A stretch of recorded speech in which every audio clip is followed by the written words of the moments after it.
Supergirl. Let's talk about that. So before we get started, I just want to say Supergirl, like any of the CW shows, is pretty good for what it is intended for. And by that I mean the audience is obviously skewed a little bit lower. The intent of a superhero genre is to grab family audiences, but it's also always been a little lower skewed TV 13 as opposed to TV 14, if you catch my drift. And by that, I just want to say that, oh boy, this review might be a doozy. So my initial thoughts on the entire show itself, I really like it. I like the casting. Melissa Benoist makes a great Supergirl. I love the characters themselves, J'onn J'onzz and the Martian Manhunter. Great, love it. Supergirl's sister, I love the fact that she was in charge of the DEO, so it gave us a government to superhero ratio, just like we had in Civil War. And I love the idea of Supergirl in general, being that she was supposed to be the protector of Superman, but he ends up being the protector of her. I love all that. And so that's why I've kind of stuck through it. When it first appeared on Netflix, season 1 and 2, I think it was, because there was always a weird mystery behind it first coming out on CBS and then being picked up by the CW to join the family of shows, The Flash, Green Arrow, all of them. And a little bit of an uncomfortable / controversial opinion, I actually liked Supergirl when it was run by CBS. I thought that was the story and the coloring for the cinematography was a bit stronger. I just always felt like with the CW it kind of became washed down and it sort of became like the other shows. So to me, when the CBS had it, it was its own take. But I understand why they would want to pick up Supergirl to join the cast. I mean, just look at Crisis on Infinite Earths. Having her a part of the team makes it an even greater special, especially when they got to use Superman at a certain point. That's what also made it special. So that is why initially I like Supergirl and why I've kept with it through season 5. Now I say through season 5 because unfortunately this may be the last place that I take Supergirl. Now the reason being, and before I actually get into the reason, we have to jump back into Crisis. Now you remember the Crisis review I did a couple days ago. I was talking about how I thought the spacing between all the shows was a little weird, and exactly how all that worked I wasn't a fan of, especially how there wasn't a direct person for the audience to relate to. And I still agree with that statement today. It was just that with Supergirl specifically, I felt as though the show could have just not been included in the special at all. Obviously it kind of needed to be, especially because the original Crisis comic had Superman as a vital role. But the Supergirl franchise, as it is this TV show, just kind of didn't blend itself well to the TV Crisis.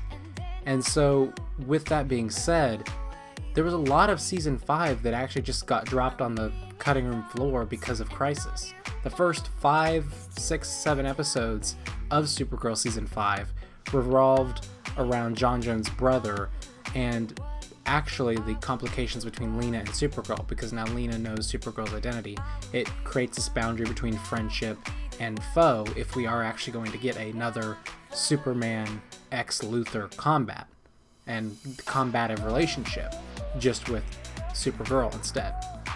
And I didn't really think it was a strong push for the first 7 episodes, and I was really sort of disappointed with the way it worked. I felt like I'd seen it all before. I felt as though the show wasn't trying anything new, especially with a family dynamic, because I feel like Supergirl especially, I think the Flash does this as well, but Supergirl especially always revolves around the family conflict.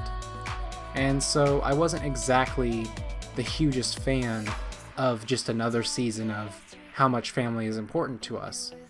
But I get it, and I was here to at least get through to Crisis, because I like to watch every episode of all the shows, except Batwoman, because it was too new for me. Watch all the episodes to get to the Crisis event. And I did that with Supergirl. And I just thought, man, I won't really finish it afterwards. And then Crisis happened, and obviously I didn't know anything going into it. And so when everything was reset, it was a little bit special because now the whole universe is different. Well, to that effect, now I gotta go, okay, gotta get back into Supergirl at least one episode over, because I gotta see what was changed. Because in reality, the conflict of J'onn J'onzz's brother was resolved before Crisis. Because with all of the shows, they had a chance to reset themselves in some capacity. So in terms of actual season 5 resetting, and I'm only looking off screen because I have my other monitor showing me the episode list, so I can actually take a look at what's going on. After Crisis, we get this chance to see Brainy, who has always played a important role as a friend to Kara Danvers and as member of the DEO, actually team up with Lex Luthor, which is interesting because obviously Brainy stands for Brainiac 5, who is a villain, or at least the original Brainiac is a villain. So I guess this plays on the idea that Brainiac could have always been a villain. But it is discovered that Brainy's actually working for good. It's just he can't tell any of his friends, which is a trope that has been done a million times, but so is a bunch of TV, so I'm not going to fault it there. We go on to see more of the Lena and Supergirl relationship struggle, especially because Lena's upset because another person has betrayed her, just as everyone in her life has betrayed her, especially with Lex. And Lex himself, when Crisis occurred, was put in charge of the DEO and essentially made hero of everything. So now he gets to pull all the strings, and our superheroes kind of have to take a back seat. Well, that's fine, and everything's good with that. It's just that as the show progressed, there wasn't necessarily a giant interest for me. There wasn't an interest spike that kept me enthralled, other than the idea that I'm about to get to, which is this Wi-Fi VR landscape that was almost made a disaster in people's lives. So we have the Obsidian Network, right? It's this brand new VR that essentially people can pick up, put them in their eyes, and they're transported somewhere else where reality kind of just drifts away so you can live out your fantasies. And I get the pitch. Supergirl has always tended to tackle some kind of topic, whether that be the government control or segregation between people, like we saw last season between aliens and regular humans. But in this season, we're tackling, I guess, the idea of reality itself, how we need to stay close to one another instead of just pushing our problems away, with technology that being. And so it is a good message, I'll give it that. I'm not really a huge fan of it being so upfront, but then again, like I said, this show is definitely skewed for a younger audience than maybe what I am getting to. But that being said, the Obsidian Network is basically our through line through this whole plot of what is actually going on. And when I actually say it out loud, there was actually a lot going on in this season. And so I felt like that being the most glaring topic made some sort of sense, especially because if it deals with reality, you can tie it back to Crisis again. But also, I felt like it wasn't exactly tied with everything else. It was just, audiences could look at one thing from episode to episode. You look at this, then you look at that. And towards the end of the season, I actually think that the show sort of got a little messy in terms of everything. Now, I say that because obviously with how the world shook up towards the end of production, the finales couldn't be stretched out exactly as they needed to be, or they weren't filmed entirely. So they had to kind of string together finales for all of these shows. Riverdale is an example, Flash, Supergirl, all of them. They all had to rework their finale. So in this one, we get the reintroduction of these elemental creatures who have been around for millennia, who are supposed to be like gods of nature on Earth. And obviously that makes sense with what we see in the first 7 episodes because they tie in there. But they kind of just spring up all of the sudden, and they don't necessarily have to do with the Obsidian Network again. So it was a bit confusing on that one end. But otherwise, the finale goes over pretty well. It actually ends up being a 2-parter finale, which I haven't seen in a while, which I really enjoyed, and which actually makes me want to go back and watch it when it comes out the next season, just the first episode, to tie up that finale, because it's a good cliffhanger, but ironically it's not what they intended. I feel like they would have finished it if they could have, but it's only 19 episodes. Usually these seasons run about 22, so that's kind of the reason why that happened. But overall, I'll say that Supergirl season 5, little bit of a mess and a little bit of just all over the place in terms of where they wanted to take the story.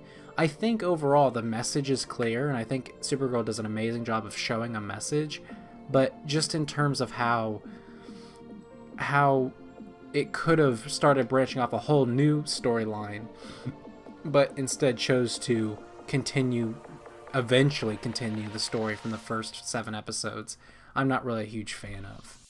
And then finally, I just want to talk about the fact that when Supergirl and all of these shows are made, obviously, like I said over and over in this video, they're skewed towards a lower audience. And what makes me sad is I just wish that these DC shows, which do a good job of competing against the Marvel movies in terms of they have found their own ground to work on, which is the TV side. You know, Marvel is just now getting into it with the Disney Plus shows like WandaVision, but the DC already built it up and has had their crossovers. So it's been really exciting to watch over the past couple years, especially getting into Arrow at season 3 and watching it all the way through, or, you know, just watching Supergirl from the beginning or watching Flash from the beginning. It's definitely been an exciting run, ironically, but I just am kind of sad because it doesn't really seem to develop with the people that are watching it, so the characters themselves almost seem to reset season by season, and I really see that in Supergirl, especially with the same themes that they reuse, such as the family ties. So hopefully that they can maybe skew up their shows in terms of maybe cover grittier topics, or just make it seem more family operated for older audiences, or else I'm just going to stop watching, I think, just because as much as I love the shows, I think I'm just becoming too used to what the messages are at this point. Even though it's always a good reminder for good messages, it's not interesting anymore. But I will watch the last episode when it comes out next year, or whenever they can make these episodes again. Still got a couple more CW shows to finish, and I'm still here for the ride, so that's about it for that. But anyway, what did you think of Supergirl Season 5, if you've watched it? What did you think about any of the CW shows, if you watched any of them? If you're made it to this part of the video, leave a comment down below, leave a like. I've been Jackson. Thank you guys so much for watching. I'll see you guys later. See you guys in another episode of Fire Red, which comes out tomorrow. See you guys later.